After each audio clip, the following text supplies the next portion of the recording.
প্রিয় শিক্ষার্থী, বিসিআইসি কলেজের রসায়ন অনলাইন ক্লাসে তোমাদের সবাইকে স্বাগত জানাচ্ছি। আশা করি কোভিড-19 এই দুঃসময়ে সবাই সুস্থ এবং নিরাপদে আছো। গত ক্লাসে আমরা আলোচনা করেছিলাম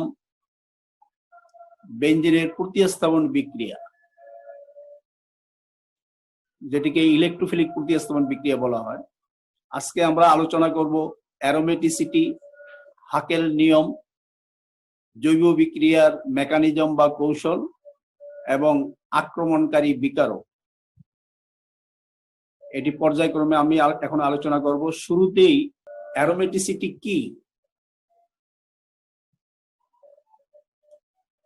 অ্যারোমেটিক যৌগগুলো তাদের স্থিতিশীল বলয় কাঠামো বজায় রাখার জন্য কতগুলো বিশেষ বৈশিষ্ট্য বা ধর্ম প্রদর্শন করে। এই বিশেষ বৈশিষ্ট্য বা ধর্মসমূহকে বলা হয় অ্যারোমেটিসিটি। আর অ্যারোমেটিক যৌগের এই যে বিশেষ বৈশিষ্ট্য বা ধর্ম, এগুলো কি কি? এগুলো তোমরা একটু বোর্ড লক্ষ্য করো। বিশেষ ধরনের অসম্পৃক্ততা,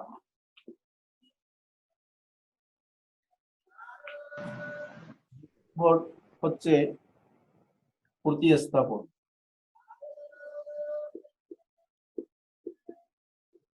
3 নম্বর রেজোনেন্স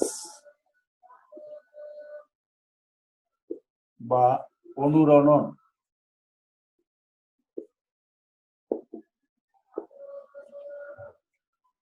4 নম্বর পাই ইলেকট্রনের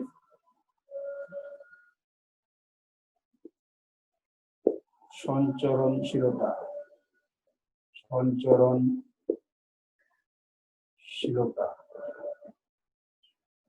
5 নম্বর হাকেল নিয়ম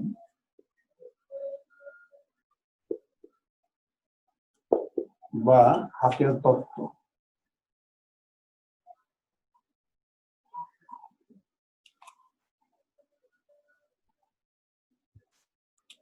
দেখো, তাইলে আমি বলছি যে অ্যারোমেটিসিটি আসলে অ্যারোমেটিকের বৈশিষ্ট্য কতগুলো, বিশেষ বৈশিষ্ট্য। সেই বিশেষ বৈশিষ্ট্যগুলো কি কি? বিশেষ ধরনের অসম্পৃক্ততা, এটি আমি প্রথম দিকেই এর আগের লেকচারে আলোচনা করেছি, এটি তোমাদের জানা। প্রতিস্থাপন বিক্রিয়া বেঞ্জিনের ক্ষেত্রে তোমরা দেখেছো। রেজোনেন্স বা অনুরণন, এটিও আমি ব্যাখ্যা করেছি বেঞ্জিনের ক্ষেত্রে। পাই ইলেকট্রন সঞ্চরণশীলতা, পাই ইলেকট্রন কিভাবে সঞ্চরণ করে সেটি আমি রেজোনেন্সের প্রসঙ্গে তোমাদের আলাপ করেছি। তোমাদের যেটা এখন আলোচনা করা হয় নাই সেটি হচ্ছে হাকেল নিয়ম বা হাকেল তত্ত্ব। এই হাকেল নিয়ম বা হাকেল তত্ত্বটা তোমাদের আজকে নতুন ভাবে জানতে হবে। হাকেল নিয়মটা কি? অ্যারোমেটিসিটি ব্যাখ্যা করার জন্য বিজ্ঞানী হাকেল যে নিয়ম উপস্থাপন করেন সেটিকে বলা হয় হাকেল নিয়ম বা হাকেল তত্ত্ব।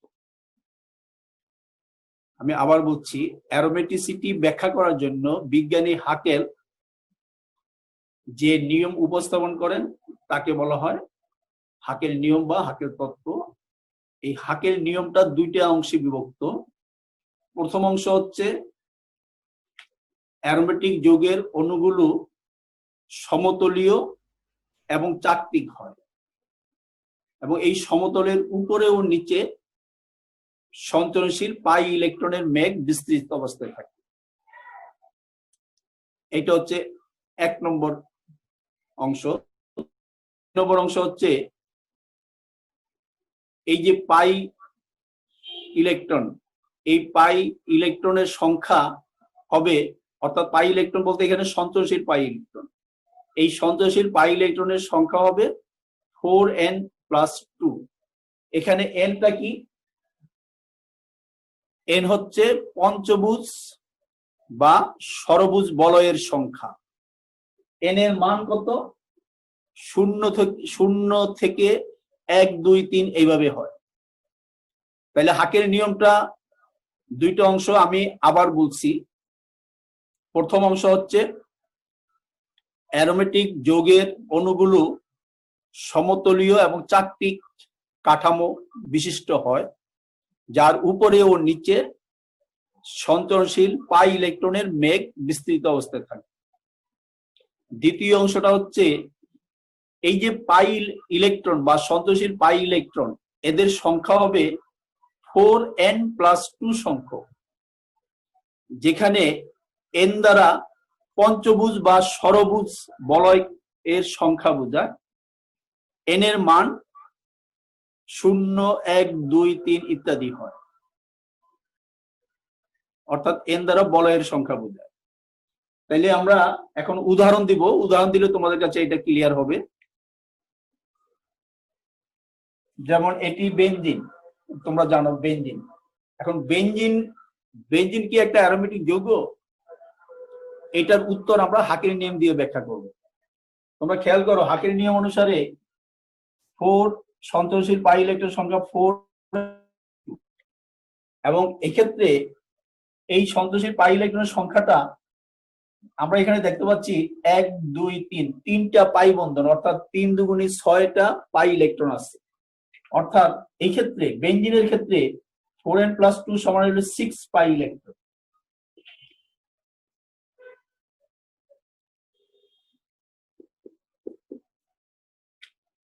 এখন তোমাকে যদি বলা হয় যে বেনজিন একটি অ্যারোমেটিক যৌগ কিনা যুক্তি দাও বা প্রমাণ করো, তখন তোমাকে এইভাবে আগাইতে হবে। তোমরা একটু খেয়াল করো।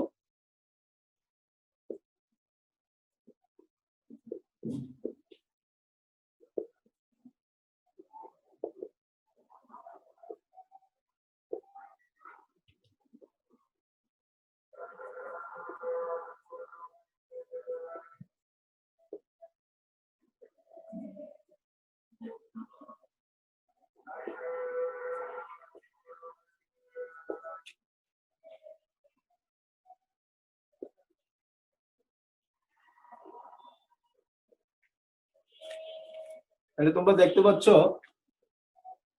বেনজিনের ক্ষেত্রে সঞ্চরণশীল পাই ইলেকট্রন সংখ্যা 6 হওয়ার কারণে n এর মানটা 1 হয়ে গেছে। আমি শুরুতে বলছিলাম যে এই যে সূত্রটা 4n+2, সেখানে n এর মানটা কত হতে হবে? 0, 1, 2 ইত্যাদি। তাহলে আমরা এখানে দেখতে পাচ্ছি বেনজিনের ক্ষেত্রে n এর মান 1, এর মানে হচ্ছে বেনজিন একটি অ্যারোমেটিক যৌগ। আমরা আরো কয়েকটা উদাহরণ দেই।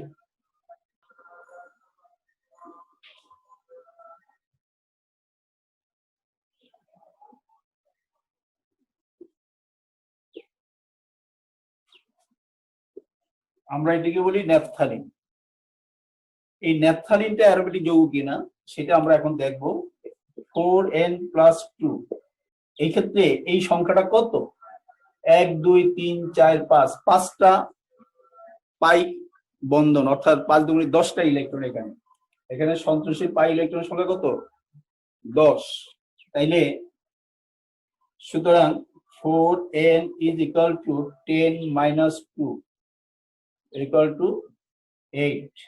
সুতরাং n = 2, আর n যেহেতু 2, কাজে আমরা দেখতে পাচ্ছি ওই যে n এর মান 0, 1, 2 সেই সূত্রটাকে ফলো করে। অর্থাৎ আমরা বলতে পারি ন্যাপথালিন একটি কি অ্যারোমেটিক যৌগ। আমরা আরো কিছু উদাহরণ দেই।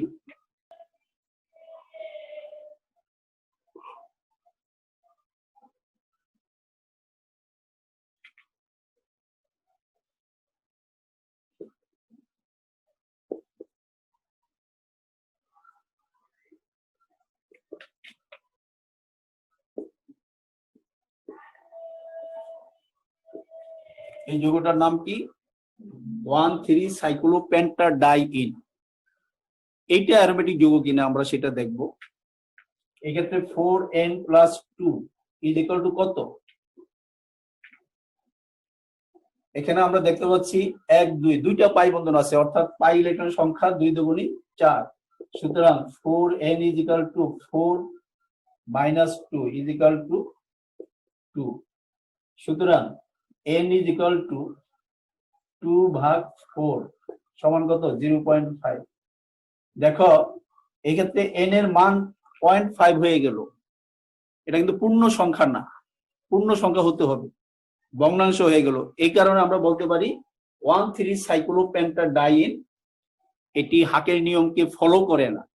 এই কারণে এই যৌগটা অ্যারোমেটিক যৌগ নয়। জৈব বিক্রিয়ার কৌশল বা মেকানিজম।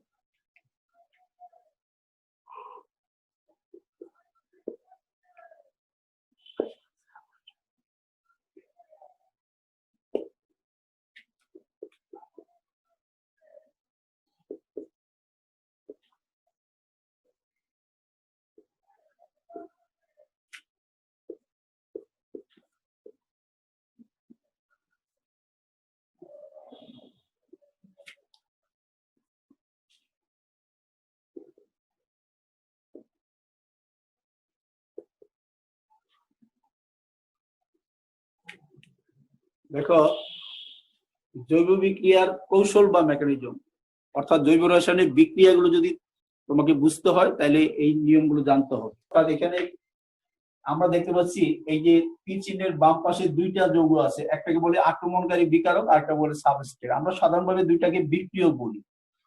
এই বিক্রিয়ক দুইটার ভিতরে একটা হবে আক্রমণকারী আর ডান পাশে হবে কি উৎপাদক। এই আক্রমণকারী বিকারক গুলো কি করবে, একটা যৌগের মধ্যে গিয়ে আক্রমণ করবে এবং বিক্রিয়া সংঘটিত করবে, এবং যেই বিক্রিয়কটার মধ্যে আক্রমণ করবে সেটাকে বলা হবে সাবস্ট্রেট।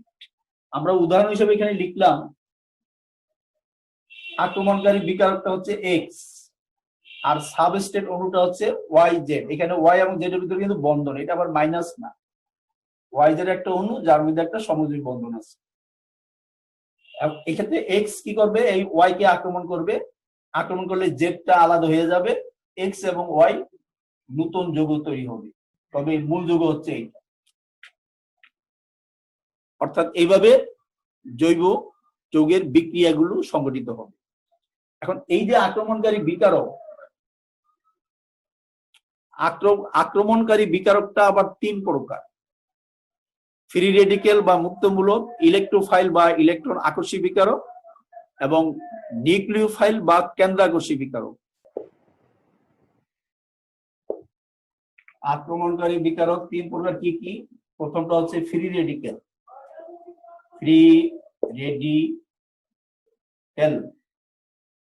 এটা বাংলা হচ্ছে মুক্তমূলক।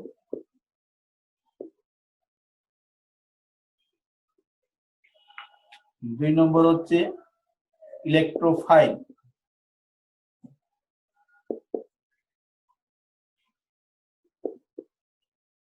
বা ইলেকট্রন আকর্ষী বিকারক।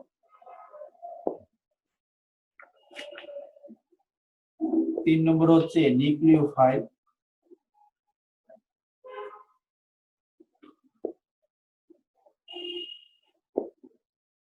বা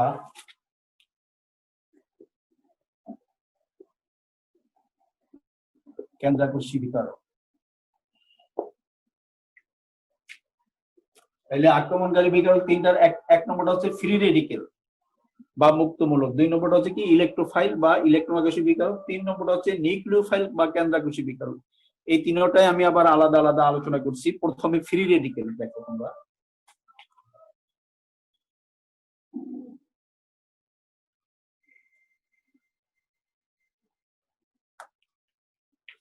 ফ্রি রেডিকেল বা মুক্তমূলক কি? কোন সমযোজী বন্ধনের সুষম বিভাজনের ফলে উৎপন্ন অযুগ্ম বা বিজোড় ইলেকট্রনযুক্ত পরমাণু বা মূলককে বলা হয় ফ্রি রেডিকেল বা মুক্তমূলক। যেমন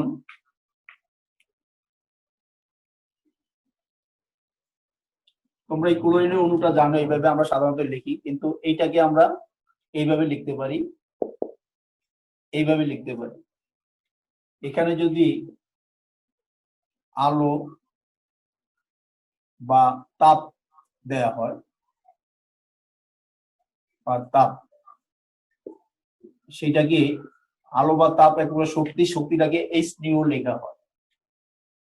আলো বা তাপের প্রভাবে এই যে সমদ্বী বন্ধনটা এখানে, এটা কিন্তু অ্যাকচুয়ালি এই সমদ্বী বন্ধনটা আমরা জানি একটা সমদ্বী বন্ধন এক জোড়া ইলেকট্রন দ্বারা গঠিত। এই ক্ষেত্রে এই বন্ধনটা ভাঙন মানে এই এক জোড়া ইলেকট্রন ভাগ হয়ে যাওয়া। কিভাবে ভাগ হবে এক্ষেত্রে?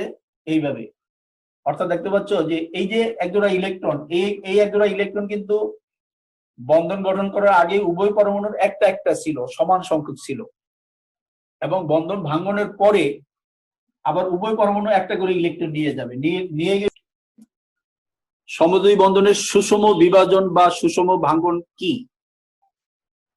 সমদ্বয়ী বন্ধনের ভাঙ্গনের ফলে বা ভাঙ্গনের সময় যদি শেয়ারকৃত ইলেকট্রন যুগল উভয় পরমাণু সমানভাবে বা সমান সংখ্যায় প্রত্যাহার করে নেয়, তাহলে তাকে বলা হয় সমদ্বয়ী বন্ধনের সুষম ভাঙ্গন বা সুষম বিভাজন।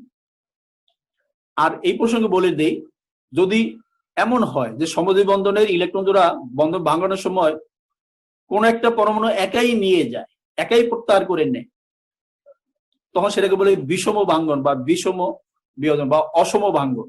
তো সেটা আমরা অন্য প্রসঙ্গে বলবো। তাইলে আমরা এখানে দেখতে পাচ্ছি ক্লোরিন পরমাণুর এই সমদ্বয়ী বন্ধনটা সুষম ভাঙ্গনের ফলে দুইটা ক্লোরিন ফ্রি রেডিক্যাল হলো। এইভাবে আরো হতে পারে, যেমন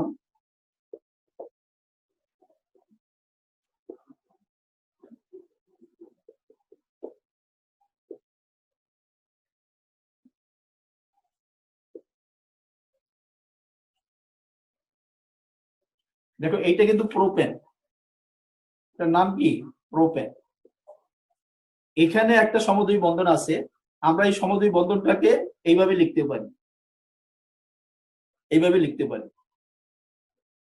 তাপ আর আলোর প্রভাবে এইভাবে ভাঙ্গন হবে। দেখো শেয়ারকৃত ইলেকট্রন যুগল এই কার্বন আর এই কার্বন, এই ইলেকট্রন কিন্তু অ্যাকচুয়ালি হাইড্রোজেনের না, এই কার্বনের।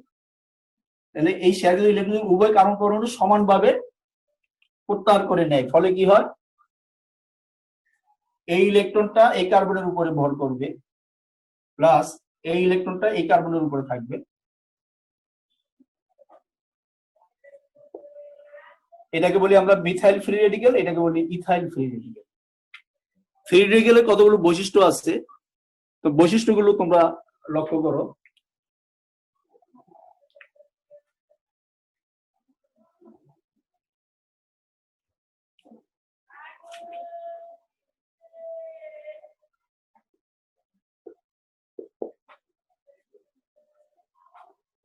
ফ্রি রেডিক্যালের 1 নম্বর বৈশিষ্ট্য হচ্ছে এরা চার্জ বিহীন। আর চার্জ বিহীন হওয়ার কারণে এদের কিন্তু মোট ইলেকট্রন সংখ্যা আর প্রোটন সংখ্যা সমান থাকে। 2 নম্বর হইল এরা স্বল্প স্থায়ী, এরা বিক্রিয়ার সময় অল্প সময়ের জন্য এরা উৎপন্ন হয়। 3 নম্বরে এরা খুবই সক্রিয় হয়। ফ্রি রেডিক্যাল যদি কোনো বিক্রিয়া উৎপন্ন হয় এরা খুবই অ্যাক্টিভ থাকে, সক্রিয় হয়, এই কারণে এরা সাথে সাথে গিয়ে আবার অন্য পরমাণু বা মূলককে আক্রমণ করে, এবং অনেক সময় কিন্তু এরা চেইন বিক্রিয়া সংঘটিত করে। 4 নম্বর, বিক্রিয়ার সময়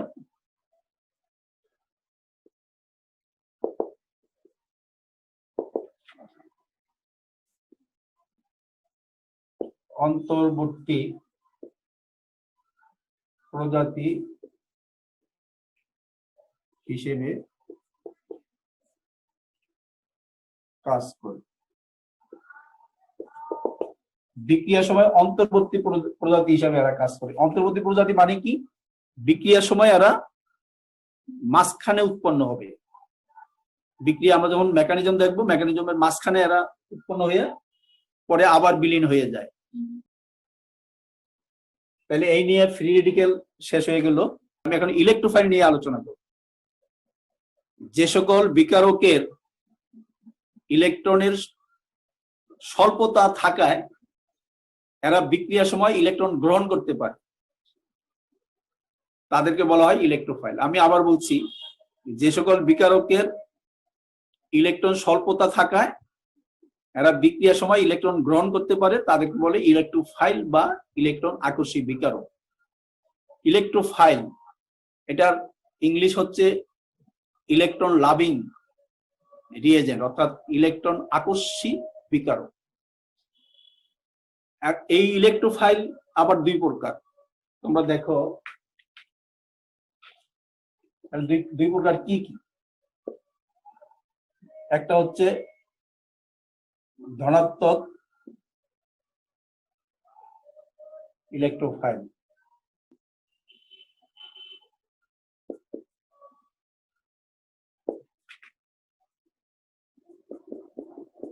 দেখো ধনাত্মক ইলেকট্রোফাইলকে ই প্লাস দ্বারা লেখা হয়। এটার উদাহরণ কি? যেমন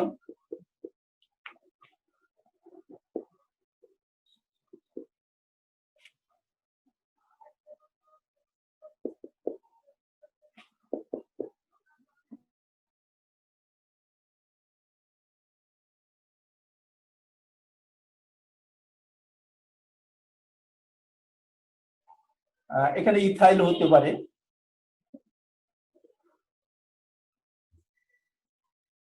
এগুলো সবগুলোই কি ইলেকট্রোফাইল। এরা এরা বিক্রিয়ার সময় এদের কিন্তু দেখো প্লাস চার্জ আছে। ধনাত্মক ইলেকট্রোফাইলকে চিনতে পারবে যদি এদের উপরে ধনাত্মক চার্জ থাকে। তাহলে ধনাত্মক ইলেকট্রোফাইল হচ্ছে ধনাত্মক চার্জযুক্ত ইলেকট্রোফাইল, এবং এদের ইলেকট্রন ঘাটতি আছে। প্লাস চার্জ থাকলে ইলেকট্রন ঘাটতি থাকে, এটা আমরা খুব সহজেই বুঝতে পারি। 2 নম্বর হচ্ছে প্রসম ইলেকট্রোফাইল।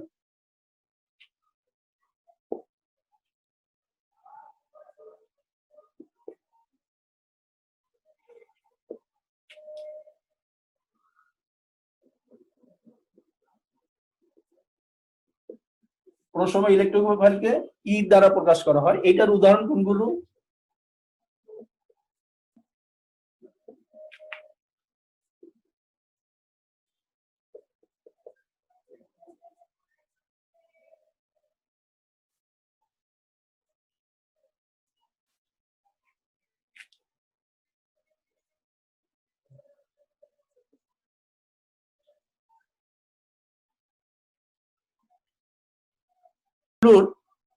এদের উপরে কোনো চার্জ থাকবে না।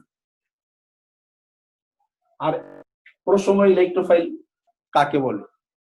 প্রসম ইলেকট্রোফাইল গুলো এরা চার্জবিহীন হবে, আর এদের কেন্দ্রীয় পরমাণুর ইলেকট্রন ঘাটতি থাকবে।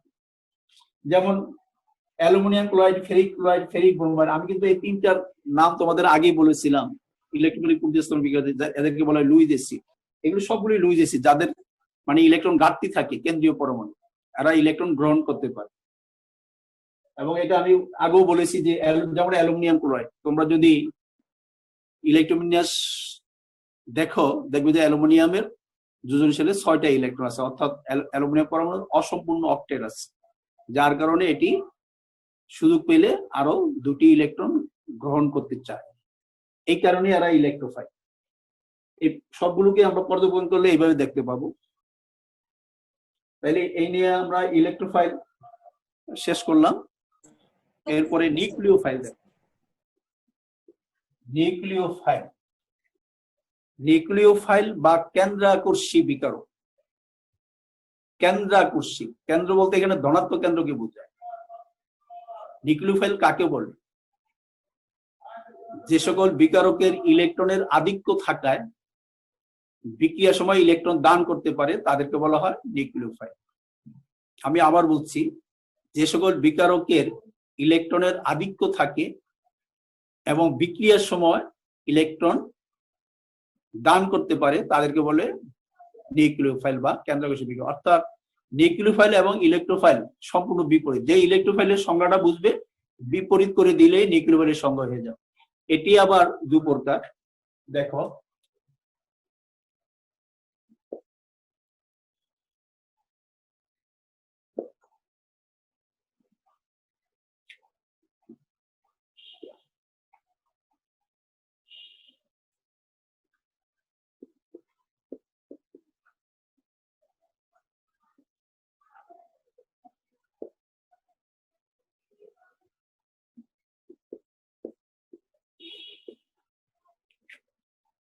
ঋণাত্মক নিউক্লিওফাইল,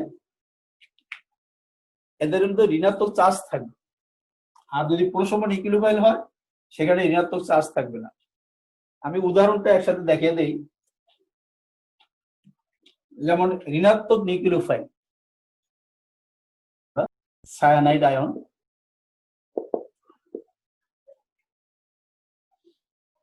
বলতে পারি মিথাইল কার্বন আয়ন, এটা আবার আর ও মাইনাস অ্যালকোক্সাইড আয়ন।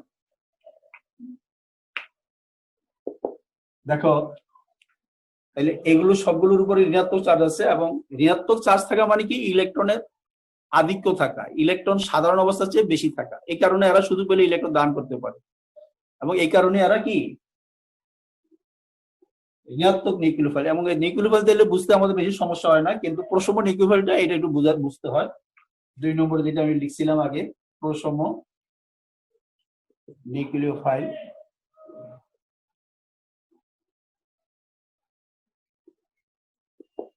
যেটাকে বলছিলাম NU দ্বারা প্রকাশ করি।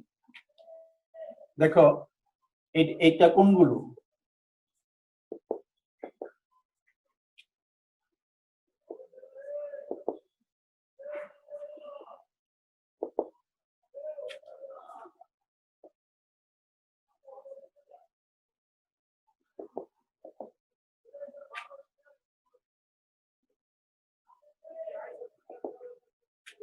প্রসম নিউক্লিওফাইল গুলো কোনো চার্জ থাকবে না। প্রসম নিউক্লিওফাইল গুলো একটা বিশেষ বৈশিষ্ট্য হচ্ছে এদের কেন্দ্রীয় পরমাণু যোজনী সেলে এদের মুক্তজোড়ী ইলেকট্রন বা নিঃসংযোজী ইলেকট্রন থাকে। যেমন আমরা জানি পানির অক্সিজেনের উপর 2 জোড়া নিঃসংযোজী ইলেকট্রন, বা ইংরেজি বলে লোন পেয়ার ইলেকট্রন আছে। অ্যামোনিয়া নাইট্রোজেনের উপরে 1 জোড়া আছে। অ্যামোনিয়ার ফসফিনের গঠন একই রকম। অ্যালকোহলের অক্সিজেনের উপরে 2 জোড়া আছে। এইটা হচ্ছে কি একটা অ্যামিন, যেটাকে আমরা বলি প্রাইমারি অ্যামিন। এই প্রাইমারি অ্যামিনের নাইট্রোজেনের উপরে 1 জোড়া নিঃসংযোজী, অর্থাৎ প্রসম ইলেকট্রোফাইল গুলোর কেন্দ্রীয় পরমাণু নিঃসমযোজী ইলেকট্রন থাকার কারণে এরা ইলেকট্রন দান করতে পারে। এই নিঃসমযোজী ইলেকট্রন দান করে এরা সমযোজী বন্ধন গঠন করতে পারে, এই কারণে এরা নিউক্লিওফাইল।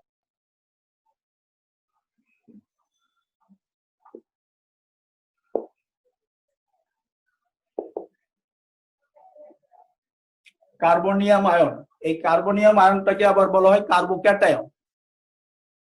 কার্বনিয়াম আয়নটা কিভাবে উৎপন্ন হয় সেটা আমি দেখাচ্ছি, তবে তার আগে শুরুতেই কার্বনিয়াম আয়ন কাকে বলে সংজ্ঞাটা তোমরা একটু শুনে নাও।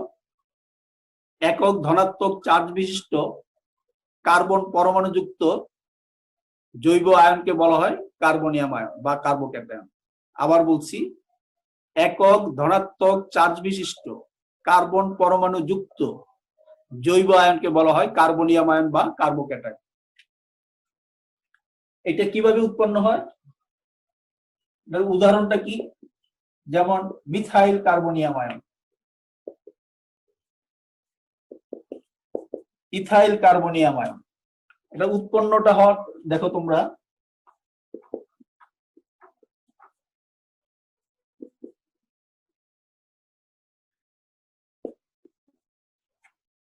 দেখো এই যে মিথাইল ক্লোরাইড, এই মিথাইল ক্লোরাইডের এই যে সমযোজী বন্ধনটা আছে, আমরা জানি যে এখানে 1 জোড়া ইলেকট্রন থাকে, এই এরকম 1 জোড়া ইলেকট্রন, এবং এই 1 জোড়া ইলেকট্রন কার, একটা ক্লোরিন পরমাণু একটা কার্বনের। যেহেতু ক্লোরিনের ইলেকট্রন নেগেটিভিটি বেশি, এই ইলেকট্রন কোন পরমাণু নিতে পারবে, ক্লোরিন পরমাণু। তাহলে কিভাবে হয় দেখো, এই ক্লোরিন পরমাণু দেখো এই 1 জোড়া ইলেকট্রন একাই নিয়ে যাবে। একা নিয়ে যাওয়ার কারণে এটাকে অসম ভাঙ্গন বলা হয় বা বিষম ভাঙ্গন বলা হয়। তাইলে ইলেকট্রন জোড়া যদি ক্লোরিন পরমাণু নিয়ে যায় যার একটা কার্বনের ছিল, তাহলে কার্বনের একটা ইলেকট্রন ঘাটতি হয়ে যাবে, যার কারণে কার্বনের উপরে প্লাস চার্জটা আসবে। আর ক্লোরিন যেহেতু আবার নিয়ে যায়, ক্লোরিনের উপরে আবার একটা ইলেকট্রন বেশি হয়ে যাওয়ার কারণে নেগেটিভ চার্জ হবে। অর্থাৎ এইরকম 2টা আয়ন হবে, একটা এটাকে বলি আমরা মিথাইল কার্বনিয়াম আয়ন, আর এটাকে বলি কি ক্লোরাইড আয়ন। তাইলে আমরা এইটা বলতে পারি যে সমযোজী বন্ধনের বিষম ভাঙ্গনের ফলেই কার্বনিয়াম আয়ন সৃষ্টি হয়, ঠিক আছে। আর কার্বনিয়াম আয়ন আবার এরকম অনেকগুলো কার্বনিয়াম আয়ন আছে, primary carbonium ion, secondary carbonium ion, tertiary carbonium ion, methyl carbonium ion. তাদের সক্রিয়তার ক্রমটা তোমরা একটু খেয়াল করো, বা স্থায়িত্বের ক্রম, 2 ধরনের ক্রম আছে।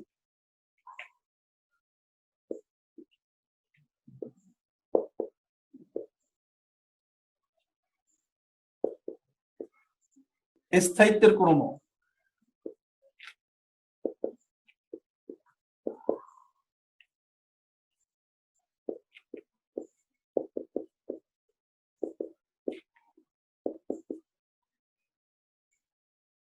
দেখো এটার নাম হলো টারসিয়ারি কার্বনিয়াম আয়ন, এটা সেকেন্ডারি, এটা প্রাইমারি, এইটাও প্রাইমারি, তবে এর নির্দিষ্ট করে নাম হচ্ছে মিথাইল কার্বনিয়াম আয়ন।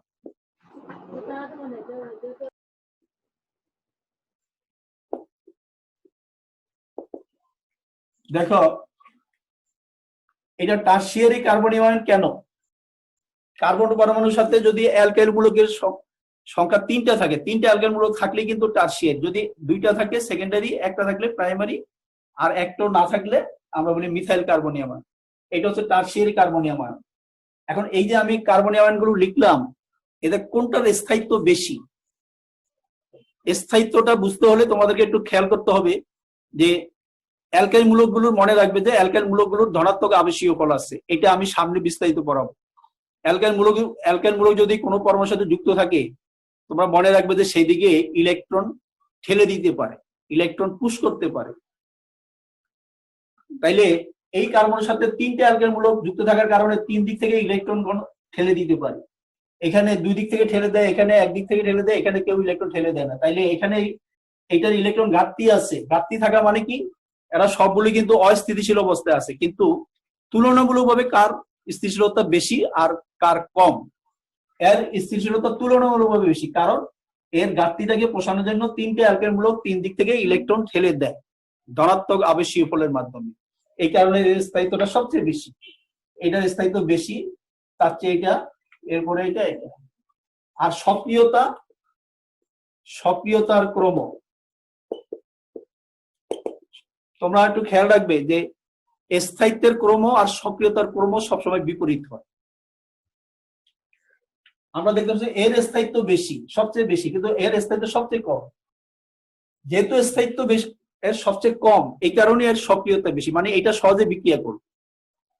তাইলে এই ক্রমটাকে তোমরা যদি উল্টিয়ে দাও, উল্টিয়ে লেখো, তাইলে কিন্তু সক্রিয়তার ক্রম পাবে তোমরা। সর্বশেষ যেটা পড়ো সেটা হলো কার্বন আয়ন, সেটা লক্ষ্য করো।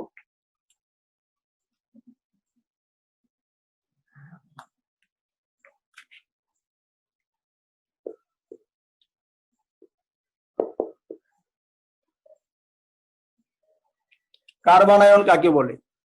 সংজ্ঞাটা তোমরা শুনো।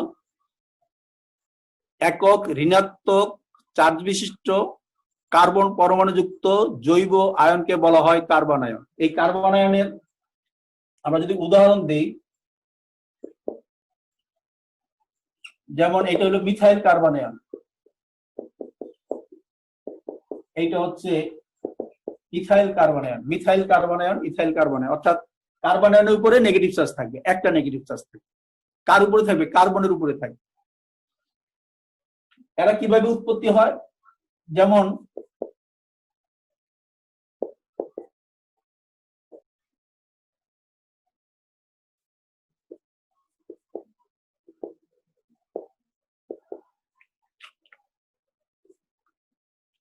এখানে এক জোড়া ইলেকট্রনের, এখান থেকে দেখো এইটা এখান থেকে প্রোটন হিসেবে এটাকে নিয়ে যায়, এই এক জোড়া ইলেকট্রন এই কার্বনের উপর চলে যায়, তখন এটা মিলে পানি হবে। আর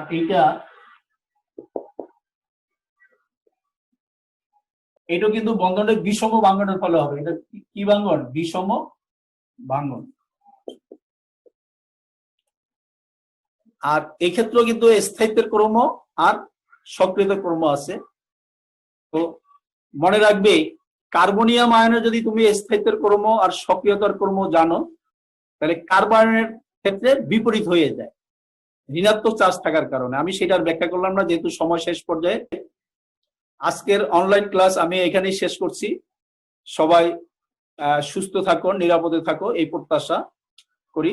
ধন্যবাদ।